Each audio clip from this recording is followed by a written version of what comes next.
आज हम चलते हैं मशरूम फैक्ट्री के अंदर, जहाँ पर मशरूम को अच्छी तरह धोया जाता है मशीनों के द्वारा।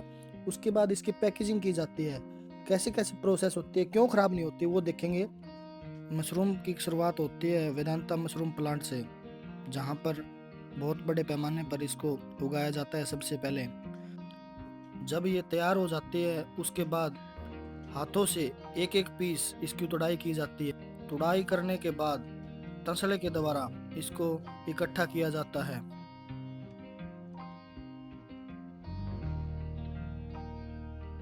तुड़ाई करने के बाद इसको इकट्ठा किया जाता है, उसकी कटाई की जाती है, छटाई की जाती है। ये सब करने के बाद इनको बड़े बड़े पॉलीथीनों में पैक कर दिया जाता है और ये पॉलीथीन गाड़ी के द्वारा फैक्ट्री में ले जाया जाता है।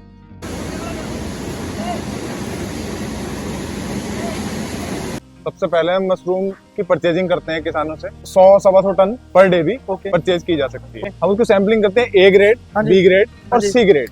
ये पीस जो कहलाता है ये सॉलिड है, ओके ठीक। और ये बी ग्रेड में कन्वर्ट होगा बिकॉज इसके गिल्स ओपन हो जाएंगे ब्लांचिंग होते ही। सैम्पलिंग करने के बाद हम उसको रिसीव कर लेते हैं, ओके। उसके बाद हम वॉशिंग पे आते हैं। ये अपना वॉशर है, ओके। इसकी प्रॉपर वॉशिंग की जाती है KMS के साथ, पोटेशियम मेटाबाई सल्फाइड, ओके जी। तो वॉशिंग करते हैं, इससे जो माइक्रोबियल लोड है, जो कीटाणु है, डस्ट है, वो सारी रिमूव हो जाती है। और इसके फिर एलिवेटर के थ्रू ये ब्लांचर में फॉल होता है। 2 नंबर पे मशीन क्या कर रही है अभी? ये ब्लांचर कहलाता है, ओके। ब्लांचर। इसका काम क्या होता है? इसका वर्किंग ये होता है कुकिंग। कुकिंग मतलब एक तरह से पक रहा है। अच्छा, मतलब इसको भाप के द्वारा पका देता है। फिर अगर 1 किलो मशरूम में इसके अंदर डालता हूँ तो लगभग 680 ग्राम या 700 ग्राम मैक्सिमम मिलेगी। मतलब इसका वेट कम हो जाएगा। वेट कम हो जाएगा। इसमें कितनी देर तक रहते हैं? इसका पूरा टाइमिंग जो है ये लगभग 15 फीट का है, ओके। लेंथ है इसकी, ओके। स्पाइरल चलता रहता है, ओके। और वो इसको लगभग 15 मिनट की टाइमिंग है, ओके। इसको पार निकलने की। मतलब यहाँ से जब जलेगी और लास्ट तक 15 मिनट। हाँ, इमीडिएट कूलिंग जब तक हम नहीं देते हैं तो ब्लांचिंग नहीं कहलाएगी। एक तो कूलिंग है, ओके। जैसे हम घर में सब्जी कुक कर रहे हैं, कुक करके खा लेते हैं, ओके। लेकिन ये क्या है, ब्लांचिंग तब कंप्लीट होती है, पहले कुकिंग, इमीडिएट ठंडे पानी में। मतलब पहले गर्म होती है, उसके बाद ठंडे पानी, ठंडे हो जाएगी। उससे उसका फ्लेवर और कलर दोनों रिटेन रहते हैं। ब्लांचिंग कंप्लीट हो चुकी है, 15 मिनट इसकी पूरी हो गई है, ओके। ये कूलर है, इसको इमीडिएट कूलिंग देता है, गर्म से तभी ब्लांचिंग कंप्लीट मानी जाती है, ओके। उसके बाद ये एलिवेटर के थ्रू, कन्वेयर के थ्रू। और यहाँ पे लड़के ये क्या कर रहे हैं? ये लड़का जो है, हाँ, वो जो कभी कोई किसी कॉर्नर में कोई मशरूम फंस जाती है, ओके, कोई ब्लैक हो जाती है, ओके, तो उसको सॉर्टिंग के लिए खड़ा हुआ है, ओके। वो छटनी वगैरह कर रहे हैं, वो निकाल देता है उसको, ओके, उसको तुरंत रिमूव कर देता है। बेल्ट के वगैरह चल रही है, देखो।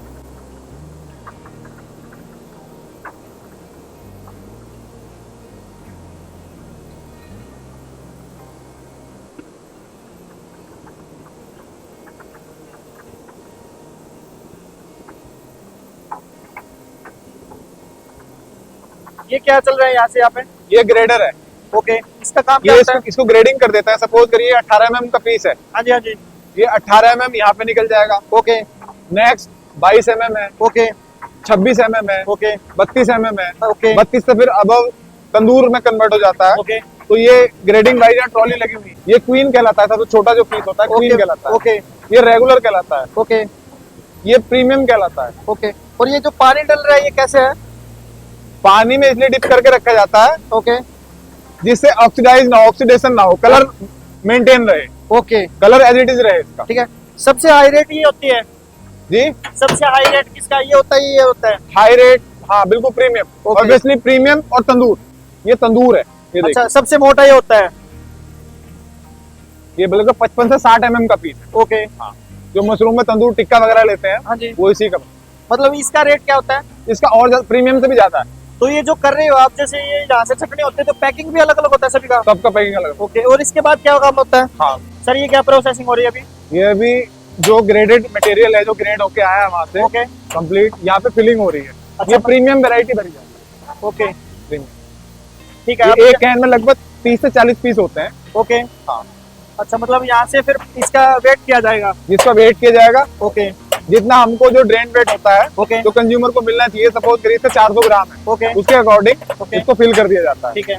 और यहाँ से फिर ये यहाँ से फाइनल ये इसको एग्जॉस्ट बॉक्स बोलते हैं। ओके, एग्जॉस्ट बॉक्स बोलते हैं इसको। अभी ये क्या डल रहा है इसके अंदर? ये ब्राइन है, ब्राइन सॉल्यूशन, मतलब इसमें सॉल्ट, ओके 2% सॉल्ट ओके और 0.12% citric acid. Okay, citric acid जो नॉर्मल सिट्रस फ्रूट में पाया जाता है, जैसे आपका इसका काम क्या होता है? इसको पीएच को मेंटेन करना होता है। ओके ये एक पैकिंग मीडियम है इसका, ओके, जिसमें ये प्रिजर्व रहेगा। इसकी लाइफ ये अभी पेरिसेबल फूड में आता है, जैसे ठीक है, हाईली पेरिसेबल फूड में आता है मशरूम। ओके इसकी वैसे लाइफ तो 1 से 2 दिन होती है, ठीक है। और लेकिन लेकिन डलने के बाद अब जब ब्लांचिंग हो गई है, पूरा प्रोसेस हो गया है, हाँ जी, अब इसकी लाइफ 2 साल हो गई। मतलब 2 साल बाद आप कैन कभी भी काट के हाँ जी, उसको यूज कर सकते हैं। तो क्या होता है, जो मटेरियल और जो सॉल्यूशन है, हाँ जी, इसके बीच की जो एयर है ओके उसको रिमूव करना है, ओके। और टेम्परेचर भी अचीव हो जाता है 80। ये बाफ क्या चल रहा है, जो धुआं सा चल रहा है, ये स्टीम है। इसका मतलब क्या होता है? स्टीम मतलब नॉर्मल भाप। ओके, हाँ। और ये कहाँ से तैयार करते हो? इसके लिए एक बॉयलर लगा हुआ है ओके कॉर्नर में। ओके जो भी कुकिंग हो रही है प्लांट के अंदर, ओके प्लांट के अंदर हम डायरेक्ट फ्लेम यूज नहीं करते, हम ओके, स्टीम यूज करते हैं। ठीक है। वुड फायर हमारा बॉयलर है। इसका फायदा क्या होता है?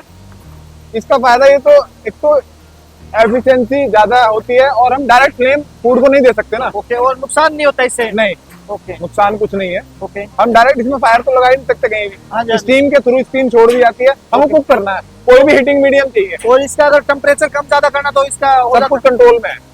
ये क्या चल रहा है, किस चीज के ये मशीन है? ये हमारे बोल साहब है, मेंटेनेंस देखते हैं। ये अभी ऑयलिंग ग्रीसिंग प्रॉपर चेक करते हैं मशीन की। ओके अभी प्रोडक्शन जैसे समाप्त हो गया है, ओके सुबह के लिए मशीन को तैयार रखेंगे ओके कि मशीन में कोई प्रॉब्लम तो नहीं है, ओके। ऑयलिंग नीड तो नहीं है, ओके। ग्रीसिंग की नीड तो नहीं है, कोई नट बोल्ट प्रॉब्लम तो नहीं है, कोई किसी प्रकार की साउंड तो नहीं आ रही, अनवांटेड साउंड तो नहीं आ रही। तो सर ये बताइए, ये काम हर रोज करते हो मशीन चलने से पहले, या कब क्या किया जाता है?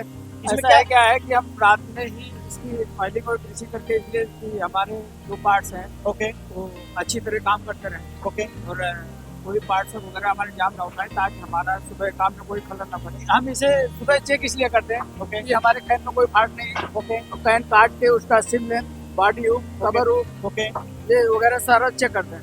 ये हमारा एग्जॉस्ट से कैन बाहर आ चुके हैं। इस समय इस कैन का टेम्परेचर 80 से 84 के बीच में है। फिर ये कैन, ये DS24 मशीन कहलाती है। इसको ये हर्मेटिकली सील्ड कर देती है। सील्ड होने के बाद ये ट्रॉली में स्टैकिंग कर दी जाती है। फिर इन कैन्स की रिटॉर्टिंग की जाएगी। इसकी सेल्फ लाइफ 2 साल करने की।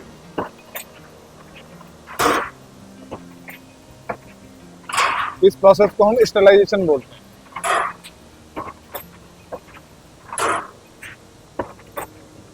ये ट्रॉली में इसमें स्टैकिंग कर दी गई है हर्मेटिक सीलिंग के बाद। ओके। उसके तुरंत बाद ये रिटॉर्ट है। अच्छा, ये क्या काम करती हैं? ये as a pressure cooker work करता है। अच्छा जैसे घरों में हम दाल सब्जी बनाते हैं, ओके तो उसकी कुछ मॉनिटरिंग नहीं होती है। ओके हम वो जज कर लेते हैं, घर में माताएं बहनें जज कर लेती है कि 3 सीटी लग गई तो दाल बन गई, 2 सीटी लग गई तो ओके। चावल तैयार हो गए। ओके, ये इसमें सब कुछ मॉनिटरिंग है, ठीक है। सब कुछ कंट्रोल में है। इसका प्रेशर भी और टेम्परेचर भी। इसका काम क्या रहता है, मतलब इसमें करने से क्या होता है? इसको इसमें कुकिंग की जाती है, मतलब ये प्रोसेस स्टरलाइजेशन कहला जाता है। ओके, जैसे डॉक्टर इंजेक्शन लगाने से पहले सैनिटाइज कर लेता है ना, हाँ जी, हाँ जी, ये स्टरलाइज कहला जाता है। ठीक है। स्टरलाइजेशन 100 डिग्री सी से ऊपर होता है। मतलब इसका कितना टेम्परेचर रहता है इसके अंदर का? इसका टेम्परेचर होगा 120 degree C. 120 degree C. Okay okay. 40 minute इसमें स्टरलाइज होगा ये। और इसमें एक टाइम में कितने डब्बे रहते हैं लगभग? ये 900 डब्बों का है। मतलब 900 डब्बे इसमें 900 कैन ओके। एक साथ स्टरलाइज हो जाएंगे। इसके अंदर ही कूलिंग है, मतलब इसके अंदर कूलर भी इमीडिएट कूलिंग भी करनी है। Okay okay. और इससे इसके बाद वैक्यूम तैयार होगा। उसके बाद क्या होगा? उसके बाद हम इसको यहाँ से ट्रॉली सीधे स्टोर में चली जाएगी। ओके वहां पे क्लीनिंग होगी ओके। कैन की, ओके ऑयलिंग होगी ओके। जिससे रस्ट ना पकड़े, ओके, क्योंकि टिन की कैन है। हाँ जी, हाँ जी। कहीं अगर लिटिल स्क्रैच भी आता है तो ऑक्सीडेशन से रस्ट पकड़ जाता वो प्रोसेस होने के बाद इसमें है। ये स्टरलाइजेशन कंप्लीट हो चुका है। ओके, ये देखिए हाँ जी, कैन पे हमने बैच नंबर, हाँ जी, मैन्युफैक्चरिंग डेट ओके और यूज बाई, कब ओके। तक यूज करना है, सब ओके। कुछ मेंशन करना होता है ठीक है। As per regulatory. ओके जो हमारी एक FSSAI बॉडी है, food safety standard authority of India, okay जो उसको रेगुलेट करती है, ओके उसके अकॉर्डिंग उसको सब कुछ मेंशन करना होता ओके। है। बाकी की इन्फॉर्मेशन बल होता है, ओके। सब कुछ मेंशन होता है। ओके। तो ये मतलब कितने वेट का है? ये 800 ग्राम का कैन होता है। 800 ग्राम हाँ, का? 8.5 कैन भी बोलते हैं। ओके। 800 ग्राम कैन बोलते तो हैं। ये जो मटेरियल, जो यूज करने वाला मटेरियल है मशरूम, ओके। इसमें 400 ग्राम है। तो सर ये वहां से पैकिंग होकर यहाँ पर आ चुकी है गोदाम के अंदर, तो अभी इसकी सेल्फ लाइफ कितनी है मतलब? इसकी सेल्फ लाइफ 2 साल हो चुकी है। ओके 2 साल तक आप इसको किसी भी टेम्परेचर पर रख सकते हैं, ओके घर में किचन में कैसे भी रख सकते हैं, ओके, और अब इसको कोई किसी प्रकार का नुकसान नहीं है।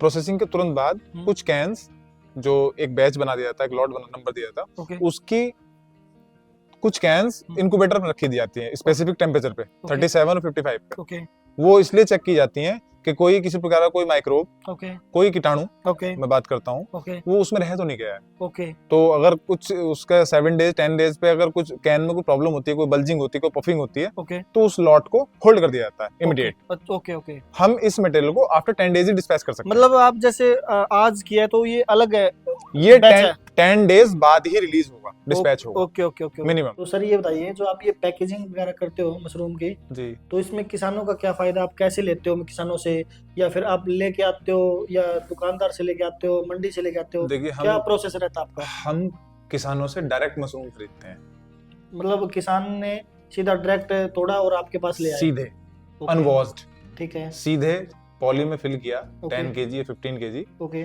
वो सीधे हमारे पास ले आता है। मंडी का जो कमीशन है, या जो किसान को कई बार लॉस भी होता है, ठीक है। क्योंकि मंडी का रेट कुछ फिक्स होता नहीं है। नहीं नहीं, हम रेट फिक्स सकते हैं मतलब काफी लंबे समय तक। ओके, अगर ऐसा नहीं है किसान को लॉस होने देते हैं, कि अगर मंडी में रेट बढ़ गया है ओके, तो उसी अकॉर्डिंग हम भी उसका रेट बढ़ा देते हैं। और जो पेमेंट है वो हैंड टू हैंड है। जो कैनिंग है, जो कैन प्रोडक्ट है, ओके वो अदर कैन प्रोडक्ट वेरिएंट भी है, जैसे टोमेटो प्यूरी भी है, ओके स्वीट कॉर्न भी है, बेबी कॉर्न भी है, बहुत सारी other can fruit and vegetables हैं। ओके वो रिटेल मार्केट में आपको बहुत कम देखने को मिलेगी।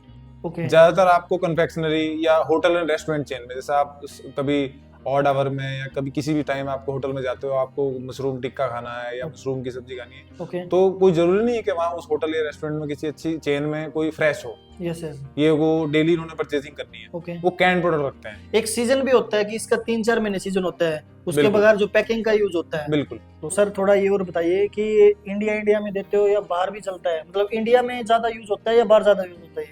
अब तो ये ग्लोबली हो रहा है। ओके अब इतनी भाग दौड़ भरी जिंदगी में लोगों के पास उतना ज्यादा, इंडिया में तो फिर भी लोग फास्ट प्रोड्यूस ज्यादा लेते हैं, बट इंटरनेशनल लेवल पे या कुछ ओवरसीज में तो अब कैन फूड का ज्यादा है। ओके अब तो कैन में रेडी टू ईट, जैसे आपको दाल मखनी खानी है तो बिल्कुल रेडी टू ईट है, उसको हल्का सा वार्म कीजिए, आप उसको खा लीजिए। ओके और ये रेडी टू कुक है, ओके, आपने एज ए फ्रेश यूज करना है। हाँ कैन जी। काटिए आप, और जी, और इसका मटेरियल जो है वॉश कीजिए, उसको तुरंत आप ग्रेवी तैयार कीजिए, ओके। और आप एज ए फ्रेश और यूज कर सकते बाहर भी बेचते हो आप? हैं। अभी हमसे इंडिया के ऑर्डर पूरे नहीं हो पाए, अभी मतलब इतनी डिमांड है? यस, इतनी डिमांड है, ओके और हम प्लानिंग कर रहे हैं एक्सपोर्ट में जाने की। ओके कुछ फॉर्मेलिटीज रह गई हैं, ओके। और फिर हम उसमें एक्सपोर्ट में भी। तो जैसे आप इंपोर्ट एक्सपोर्ट करोगे जी। तो उसमें किसानों को भी बहुत फायदा होगा, इंडिया के जो किसान है उनका बहुत फायदा होगा, आने वाले टाइम में मशरूम का भी मतलब बढ़ोतरी होगी। हमें अपने प्लांट की कैपेसिटी ज्यादा करनी पड़ेगी, क्योंकि जो इंडियन ऑर्डर है हाँ जी, वो तो पूरे करने ही है, ओके और ओवरसीज सरप्लस हो जाएंगे, ओके। तो ऑब्वियसली किसानों के लिए बेनिफिशियल होने वाला है कि हम ज्यादा परचेजिंग करेंगे। तो आने वाले टाइम में अगर यूआई इसके अंदर आए तो कोई नुकसान नहीं है, मतलब बढ़ोतरी होगी इसके अंदर? बिल्कुल, ऑब्वियसली अनलिमिटेड है सब कुछ।